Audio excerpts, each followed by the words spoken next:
9.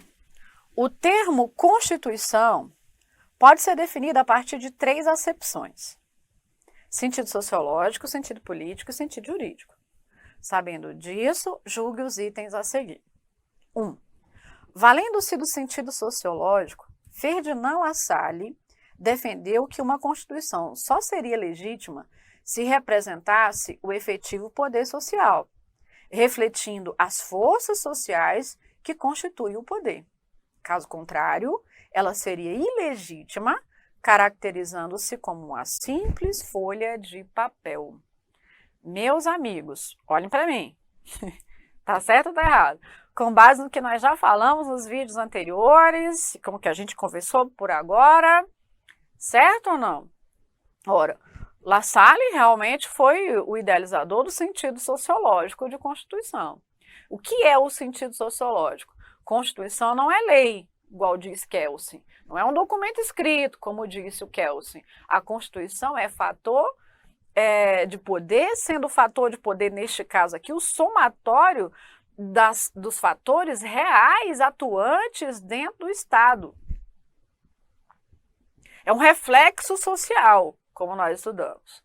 Então, vem a banca aqui e conceitua corretamente a visão do Lassalle, o sentido sociológico de Constituição, comparando a ideia de lei, que seria a folha de papel, com a Constituição verdadeira, que seria a soma dos fatores reais de poder atuantes em uma sociedade.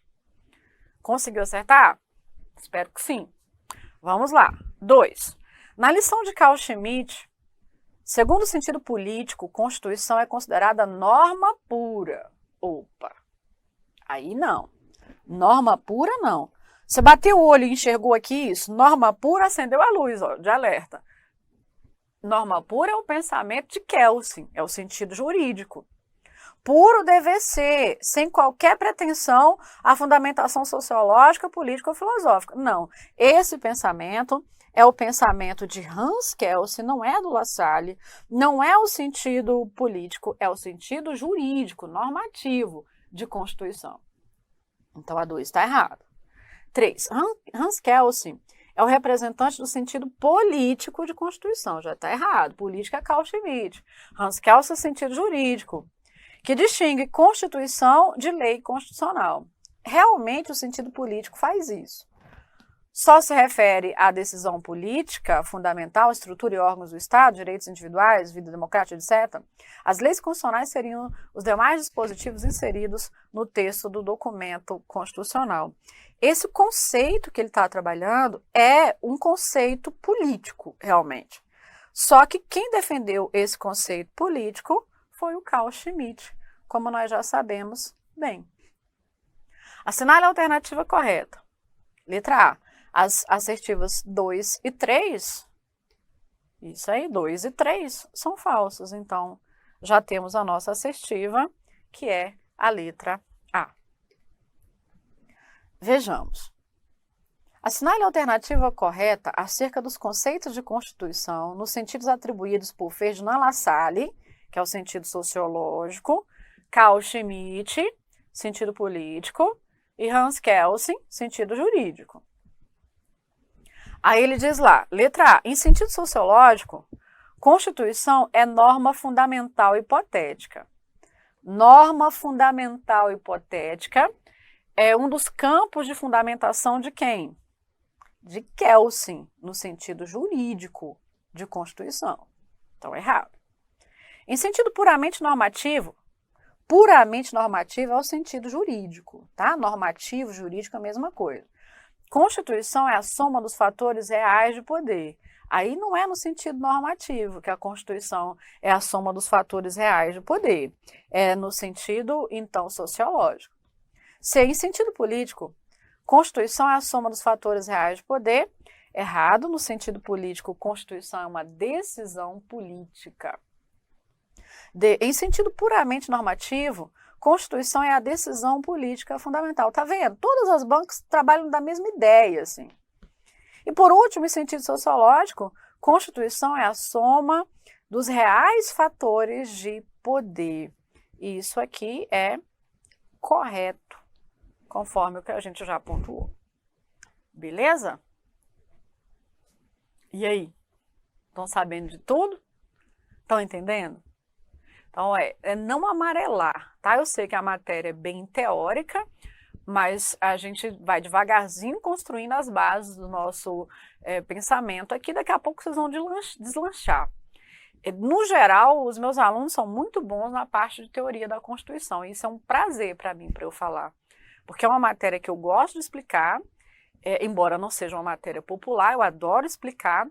E é uma matéria que faz toda a diferença num programa de direito constitucional. Conforme o seu edital, quando ele coloca lá teoria da Constituição, controle de constitucionalidade, processo legislativo, esses são os 3 temas que são espinhosos no direito constitucional e que as pessoas têm dificuldade. Então, caindo qualquer dessas coisas no seu edital, saiba que o diferencial vai ser aquele tópico. Portanto, aguente firme. Na hora que você estiver tentando esmorecer, pensando que é chato, não faça isso. Pensa lá na assinatura do termo de posse, para te dar gás, beleza? Bom, as 3 principais concepções de Constituição são essas: sentido sociológico, sentido político e sentido jurídico. A gente tem uma visão pós-Kelsen, que representa uma fase do constitucionalismo que veio depois da Segunda Guerra Mundial. Depois da Segunda Guerra Mundial, gente, o pensamento jurídico no mundo mudou muito. Claro, né? A realidade faz mudar o pensamento, o estrago pós-guerra ali. E aí, de lá para cá, surgiu uma fase do constitucionalismo que alguns autores chamam de constitucionalismo contemporâneo. O constitucionalismo de hoje. O constitucionalismo moderno, como eu falei para vocês na aula passada, surgiu com a criação da Constituição dos Estados Unidos, depois da França, né? O modelo escrito de Constituição e tal.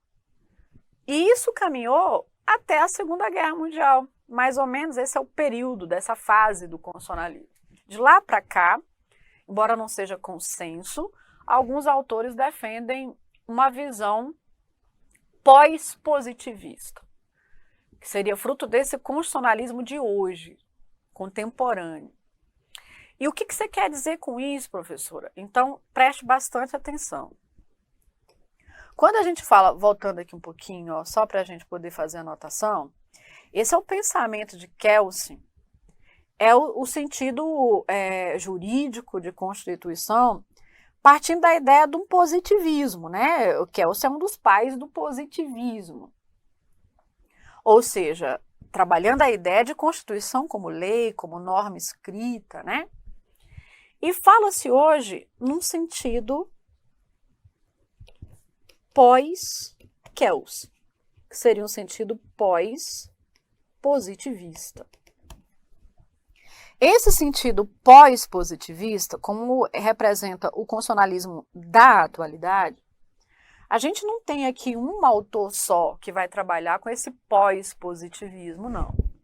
Fala-se muito em Conrad Kessler, fala-se muito em Karl Loewenstein, mas fala-se muito de outros autores, inclusive autores brasileiros, autores estadunidenses, autores alemães, que defendem um posicionamento posterior a Kelsen.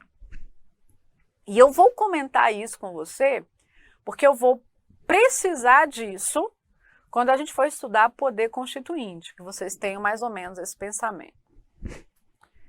Por essa visão, então eu não vou identificar fulano de tal, é o idealizador, há vários.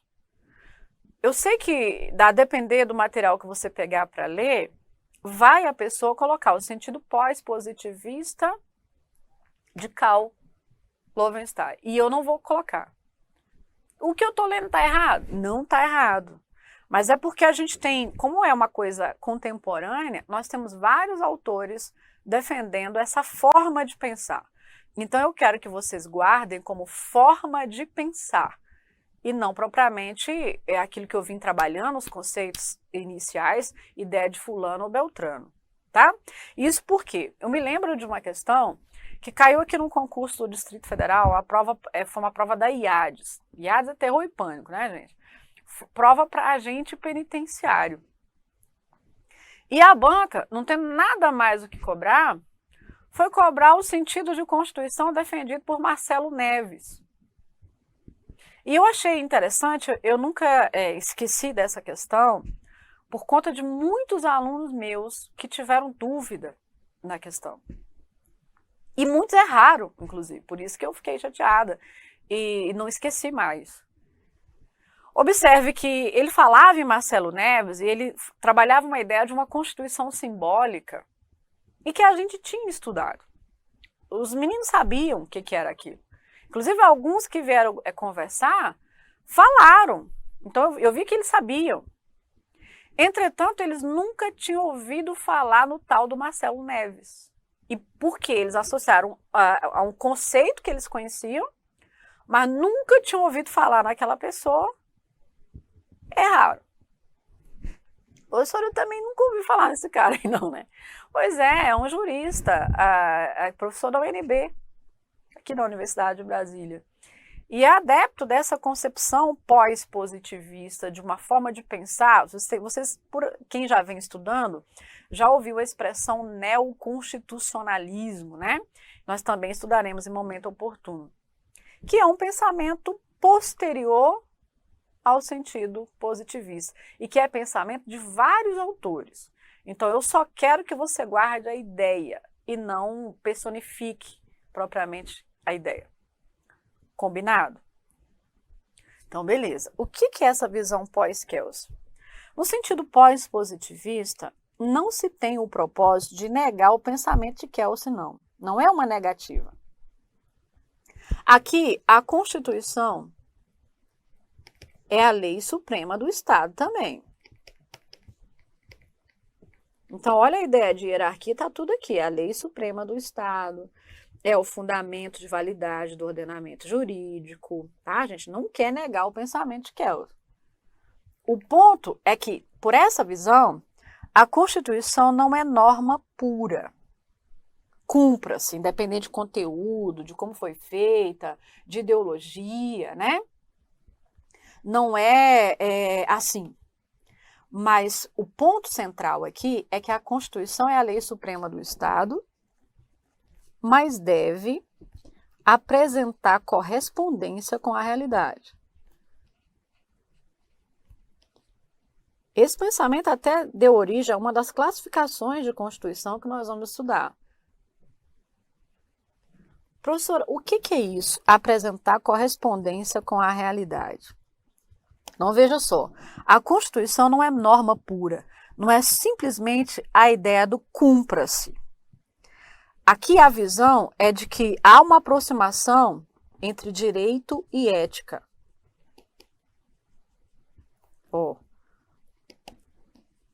Direito, a lei, mas e a ética também.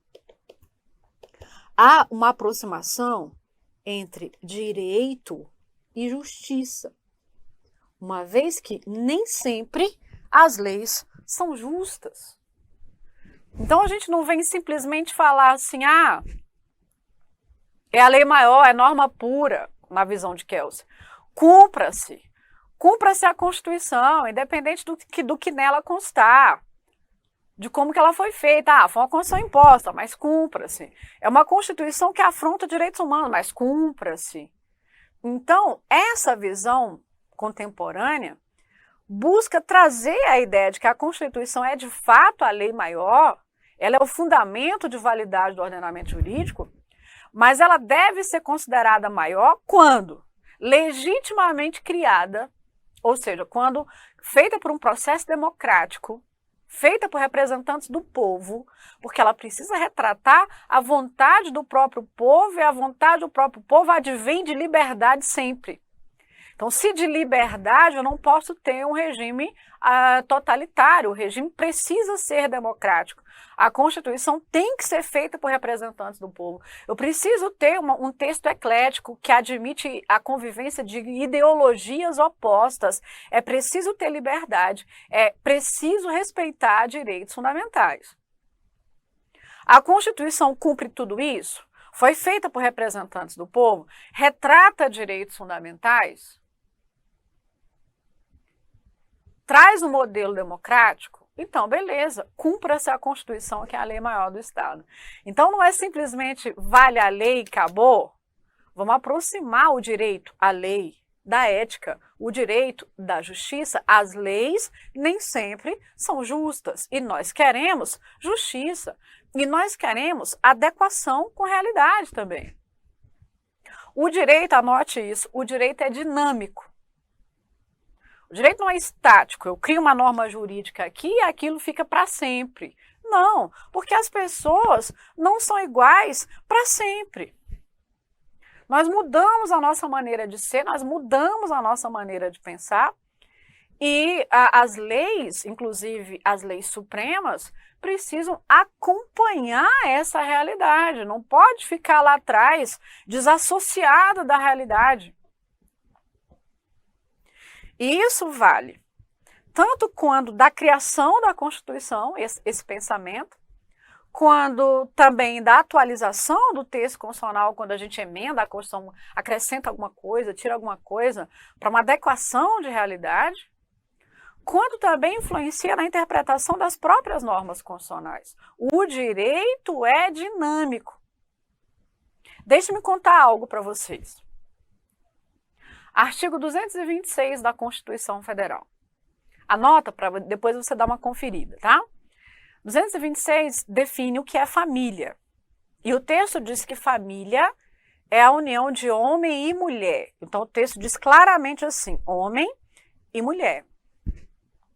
E diz que família também é a união de um dos pais, o pai ou a mãe, e seus filhos. Isso é família.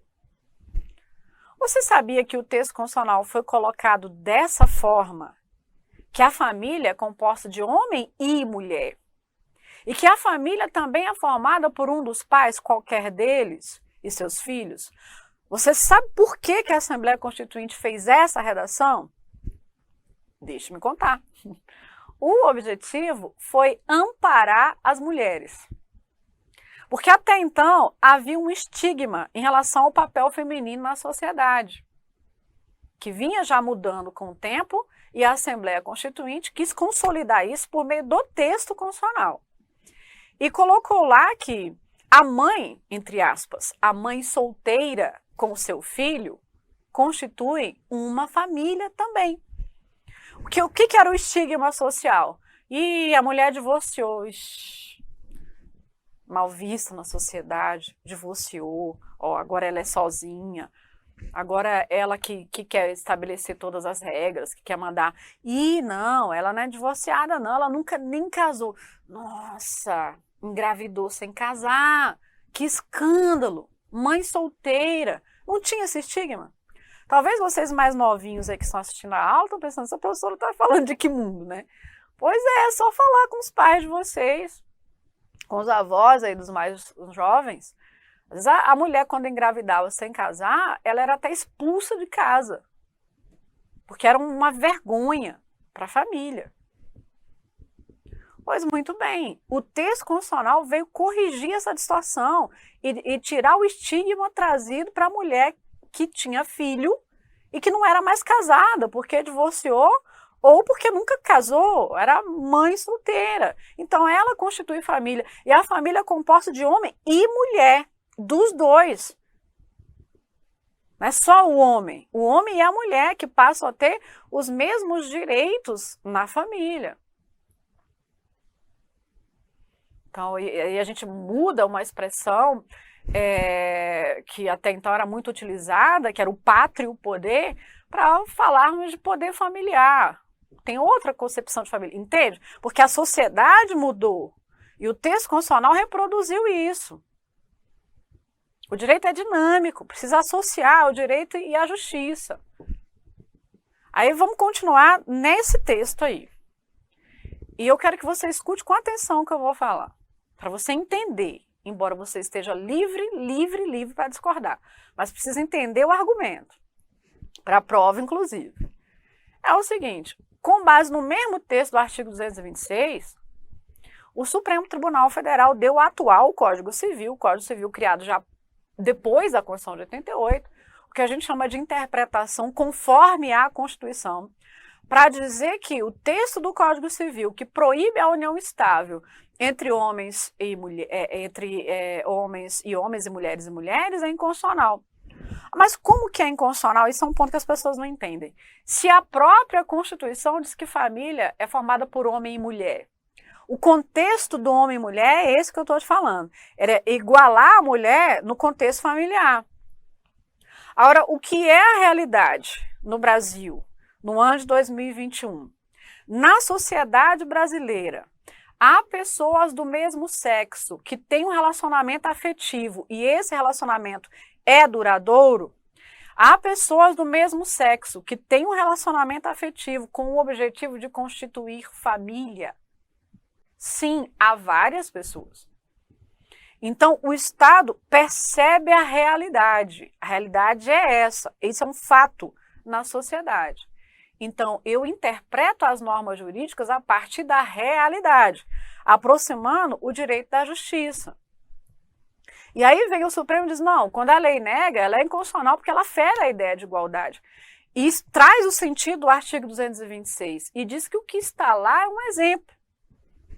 É um exemplo de família, porque há tantas outras possibilidades de composição familiar. Entende? Essa foi a decisão do tribunal. Como eu disse, concordar ninguém precisa, mas precisa saber o argumento. O argumento é esse. E um último exemplo para você perceber o que é essa ideia de aproximar direito e ética, direito e justiça, não é norma por norma, cumpra-se. Vou trazer agora um exemplo infraconstitucional. O Código Penal, gente, ele é de 1940. A sociedade de 1940 não tinha a mesma forma de pensar, os mesmos costumes da sociedade em 2021, concorda comigo, não? Pois é, mas em 1940, nós estabelecemos lá um tipo penal, um tipo de crime, a conduta que foi chamada de crime, que era, então, o crime de rapto. O que era o rapto? Quem que era a vítima desse crime de rapto? A vítima do crime era, a lei dizia assim, a vítima, a mulher honesta. A vítima do rapto era a mulher honesta, que era então tirada da localidade que estava, levada para um outro local por um homem, que teve com ela posse sexual. Foi tirada para posse sexual. Raptar não no sentido de tirar daqui para ali, não. É raptar no sentido de vou levar para posse sexual, entende? Mas a vítima desse crime era só a mulher honesta. Você não está nem entendendo o que eu estou falando, né? A mulher honesta? Quem que era a mulher honesta no contexto de quando a lei foi feita? A mulher virgem. Somente a mulher virgem poderia ser vítima desse crime. Se não fosse virgem, não poderia ser vítima de rapto, porque não era mais honesta. Isso prevaleceu até o ano de 2005, quando a lei foi alterada para adequação de realidade. Agora você consegue imaginar, no ano de 2005, um juiz, hipoteticamente, analisando um caso concreto, de um rapto, e olha, será que ela era honesta mesmo? Honesta no contexto de 2005, é o mesmo honesta de 1940? Não é. Mas até aquela data, a lei ainda era igual. A redação era a mesma. Só que o juiz, ao olhar, ele não vai dizer, é virgem ou não é virgem, porque a sociedade passou a interpretar isso de um modo diferente. Hoje, de um modo geral, quando o menino completa ali 18 anos, a menina 18, às vezes até menos, dependendo do contexto social, fala, é virgem, nossa, ainda? Hoje, quando você tem um jovem, 18, 20 anos, às vezes já está tendo relacionamento sexual fixo, né, com outra pessoa jovenzinha também, às vezes dentro da casa dos pais, e ninguém fala nada. Vai falar, olha, não existe esse, perdeu a virgindade, hoje mais, porque a sociedade mudou, a lei muda para adequação de realidade. Vocês entenderam? Usei os exemplos mais fáceis que eu pensei que pudesse utilizar para vocês entenderem. Então, nessa concepção pós-positivista, que pós-positivista é tudo que vem depois de Kelsey, essa concepção ela vai gerando desmembramento para várias outras formas de pensar, que partem desse pressuposto, certo? E que considera, então, a Constituição a lei maior, mas ela não é norma pura. Não é assim, é só a letra fria da Constituição. Cumpra-se igualzinho está lá, sem outras discussões. Não, eu vou olhar o que está lá, mas eu vou aproximar o que está lá da realidade. Aproximar o direito da justiça. Tem que ter adequação com a realidade, porque senão eu fico com letra morta. Essa é a ideia pós-positivista. E eu vou precisar dessa informação, eu vou usar durante o curso muitas vezes. Gente, na concepção pós-positivista, vou partir do princípio que vocês sabem do que eu estou falando, quando a gente for estudar poder constituinte, quando a gente for estudar o neoconstitucionalismo. Tá bom? Entendeu ou disfarçou? Entendeu mesmo? Na dúvida, eu vou perguntar. O que é o grande ponto do sentido pós-positivista? É a aproximação do direito, a lei em termos amplos, com a justiça, com a ética, com a realidade. O grande lance é não ser simplesmente cumpra-se a lei, é adeque a lei. Certinho? Pois tomara que caia na sua prova. Bom, caminhando então. Agora, outros conceitos, embora menos conhecidos, surgiram. E por via das dúvidas, eu vou falar para vocês desses outros conceitos, tá? De vez em quando cai na prova, mas os principais são os que nós já trabalhamos. Sentido culturalista, esse sentido vem bem dessa concepção pós-positivista, tá? Que eu acabei de conversar com vocês. E a ideia é defendida por distintos autores, eu fiz questão de listar alguns aqui, mas eu quero dar destaque a um autor nosso, né? Muito estudado aqui no Brasil, no contexto acadêmico, que é Paulo Bonavides. Isso aqui na prova, às vezes você encontra como Constituição, anote também isso, Constituição total. O que eu estou chamando de sentido culturalista é possível que você ache na prova como sendo Constituição total. Beleza? Tá, então, muito bem. O que seria o sentido culturalista? É a junção de tudo que a gente já estudou até agora. A Constituição é fruto de um reflexo social, que seria aquele primeiro pensamento ali de Ferdinand Lassalle, mas ela também é fruto de decisões políticas que precisam ser tomadas em determinados momentos, e que posteriormente alteram o texto normativo, né? Alteram o texto da lei de organização do Estado. A Constituição é a lei suprema, então é documento escrito, tá? É um documento solene, é um documento escrito de organização do Estado. É uma Constituição que busca inspiração na cultura de um povo, na religião do povo e nas questões econômicas e sociais. Por isso que alguns chamam de Constituição total. É a Constituição que reúne tudo que a gente já viu até agora. Seria a Constituição em sentido culturalista. Então, o texto constitucional, por essa visão, é um documento escrito? É. É a lei suprema do Estado? Sim. Mas é um documento que foi produzido, é atualizado e deve ser interpretado a partir das questões sociais, políticas, culturais e econômicas. Por isso é o sentido total de Constituição. A Constituição em sentido culturalista. Reúne o pensamento de todo mundo em um só. Beleza? E aí já aplique isso, então. Quando fala assim, falta de noção, vem a quadrix, né? De novo, olha, na mesma prova. Eu fico até com pena desse pessoal. O sentido culturalista da Constituição congrega seus sentidos sociológicos, políticos e jurídicos, vendo na carta um fato cultural que submete e subordina a sociedade que não tem poderes para nela influir. Então, o que é isso? Pelo sentido culturalista, a Constituição total congrega em seus sentidos sociológico, político, jurídico, vendo na carta, ou seja, na Constituição, na lei, então ele trabalha com a ideia de lei, documento, um fato cultural que submete e subordina a sociedade. Então é a lei maior do Estado. E a sociedade aceita isso e cumpre o texto. Então, ok. Beleza? Ok, meus amigos? Conseguiram aplicar direitinho? Tranquilo, né? Então, guarde a ideia de culturalista, às vezes aparece assim na prova, mas aparece também como Constituição total. Aí é facinho de você lembrar. Total por quê? Porque reúne de tudo um pouco que a gente já estudou até agora.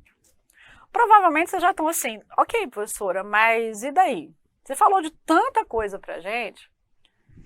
E qual é, afinal, o conceito de Constituição?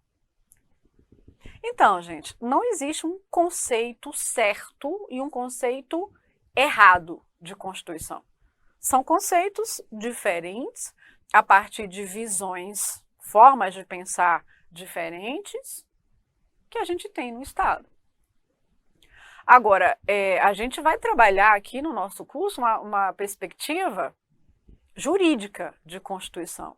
A nossa referência aqui ao texto constitucional, seja aqui no contexto brasileiro, ou quando eu fizer referência à Constituição de outro Estado, é como um documento solene, um documento escrito. Essa é a forma mais comum no mundo. Majoritariamente os países têm esse modelo de Constituição. É um documento escrito destinado à organização do Estado. Esse é um pressuposto. Mas não existe aqui o conceito certo e o conceito errado. Entretanto, vem um português, Canotilho, e trabalha com o que ele chama de conceito ideal de Constituição. Então, cuidado com a interpretação disso, tá? É o conceito ideal na concepção de Canotilho. Tá? Desse português. Não é que a gente está fazendo um fechamento com o que é ideal de Constituição. Tá? E o que ele chamou de Constituição ideal? Aí ele estabeleceu as premissas. A Constituição ideal é um documento escrito. É um documento solene que foi elaborado por um órgão constituinte com essa finalidade. É um documento que foi feito por representantes do povo. Então, é fruto do trabalho de uma Assembleia Constituinte. Quando eu falo trabalho de uma Assembleia Constituinte, você me entende aqui ou não? Assembleia, nós estamos falando de representação popular, tá? Então, nós estamos falando de um processo democrático de criação da Constituição. É um documento que estabelece a democracia, portanto, como regime político. E que trabalha necessariamente com a separação de poderes, que estabelece lá quais são as atribuições do poder executivo, do poder legislativo, do poder judiciário, já que alguém não vai exercer poderes supremos na estrutura do Estado. Então, tem que ter a separação de poderes. E tem que ser também um documento que prima ali pela proteção de direitos fundamentais. Então, esse é o pressuposto. Essa é uma Constituição ideal. Um documento escrito, solene, cujo processo de modificação é mais difícil que o das outras leis dentro do Estado, para que esse documento seja a norma de maior hierarquia no Estado, para que traga estabilidade jurídica. Mas não simplesmente um documento imposto, não. É um documento que foi feito por representantes do povo, então ele é popular, ele é democrático, tem a aceitação do próprio povo, feito por Assembleia Constituinte, e que retrata a ideia de liberdade, tanto as liberdades individuais quanto as liberdades políticas, que tem uma preocupação com a promoção de igualdade, por isso ela prima pela proteção de direitos fundamentais e também assegura uma atuação dos poderes, cada um com as suas atribuições, sem gerar ali poderes supremos para quem quer que seja. Para ele, esse é o modelo ideal de Constituição. E vez por outra, esse conceito ideal aparece na prova. Então, por via das dúvidas, a gente está estudando aqui. Sendo que, majoritariamente, para vocês que estão fazendo concurso para a área administrativa, majoritariamente, o que vocês vão achar? O conceito político, sociológico e o jurídico. Normalmente, esses três. E a gente está fazendo complemento com outras possibilidades. Beleza? Muito bem. Então, para fecharmos esse assunto, eu separei uma questãozinha aí para vocês, ó. Sobre o chamado conceito ideal de Constituição, assinale a alternativa correta. A. Trata-se de conceito imposto a partir do êxito do movimento constitucional no início do século XX, o que se identifica com os postulados políticos liberais. Não. Então, a gente não tem aqui um modelo trazido ali pelo constitucionalismo moderno, mas por um constitucionalismo contemporâneo já, tá? Então, o constitucionalismo de agora, a gente está falando de Canutilho. Não são postulados político-liberais, não. A gente está mais trabalhando na perspectiva de um Estado social-democrata, do que na perspectiva de um Estado liberal. Quando a gente for estudar as fases do constitucionalismo, esse é um assunto que ainda veremos, essa ideia vai ficar mais clara, mais tranquila para vocês. Referido conceito define a Constituição como o estatuto jurídico fundamental da comunidade ou lei fundamental da sociedade, que possui uma especificidade de conteúdo material. Não é assim que é o conceito ideal de Constituição, né? Aqui ele está trabalhando um modelo jurídico de Constituição e uma Constituição material. C. O conceito ideal de Constituição considera a supremacia do interesse público sobre o privado como elemento material caracterizador. Não tem nada a ver com o que eu acabei de falar para vocês, né? De acordo com o conceito ideal de Constituição, essa pode ser escrita, não escrita, aí já matou tudo, o documento é necessariamente escrito aqui na visão de Canutilho, né? Segundo esse conceito, a Constituição deve consagrar um sistema de garantia da liberdade por meio do reconhecimento de direitos individuais, da participação do cidadão nos atos do poder legislativo. Ok, um processo que estabelece uma democracia, que ele está colocando aqui, no modelo de democracia participativa, sistemas de garantias da liberdade, reconhecimento dos direitos individuais, participação do cidadão, então um modelo que prima pela democracia, pela defesa dos direitos fundamentais. A letra E é correta. VUNESP, no mesmo ano, tem duas questões trabalhando esse pensamento. Eu separei uma na prova para auditor fiscal. Então, observe. Às vezes, a banca é meio desproporcional na cobrança ali da matéria. Por isso que eu fico insistindo com vocês, que esse assunto, quando cai no edital, faz a diferença na prova, é preciso enfrentar. Tá bom? Beleza? Nós fechamos então esse tópico, meus amigos. O que vocês vão fazer agora?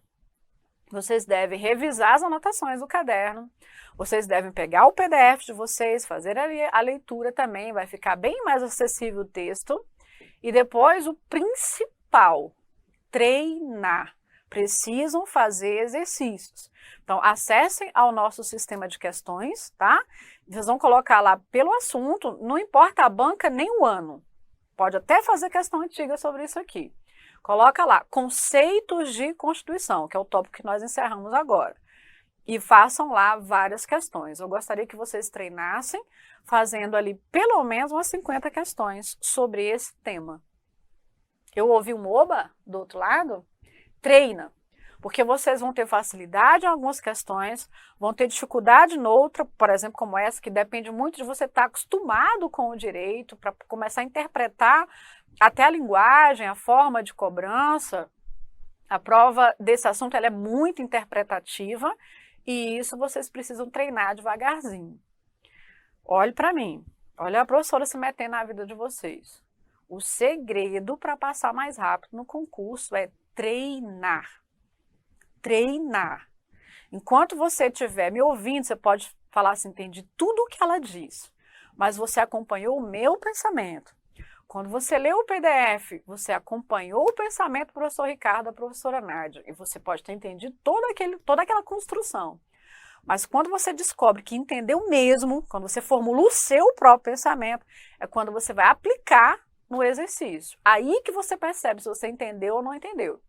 E tem coisa que você vai ver que entendeu errado, inclusive. E aí, na hora de treinar, você corrige aquela informação. Portanto, encare, faça bastante exercício, tá? Até o próximo vídeo com classificação das constituições.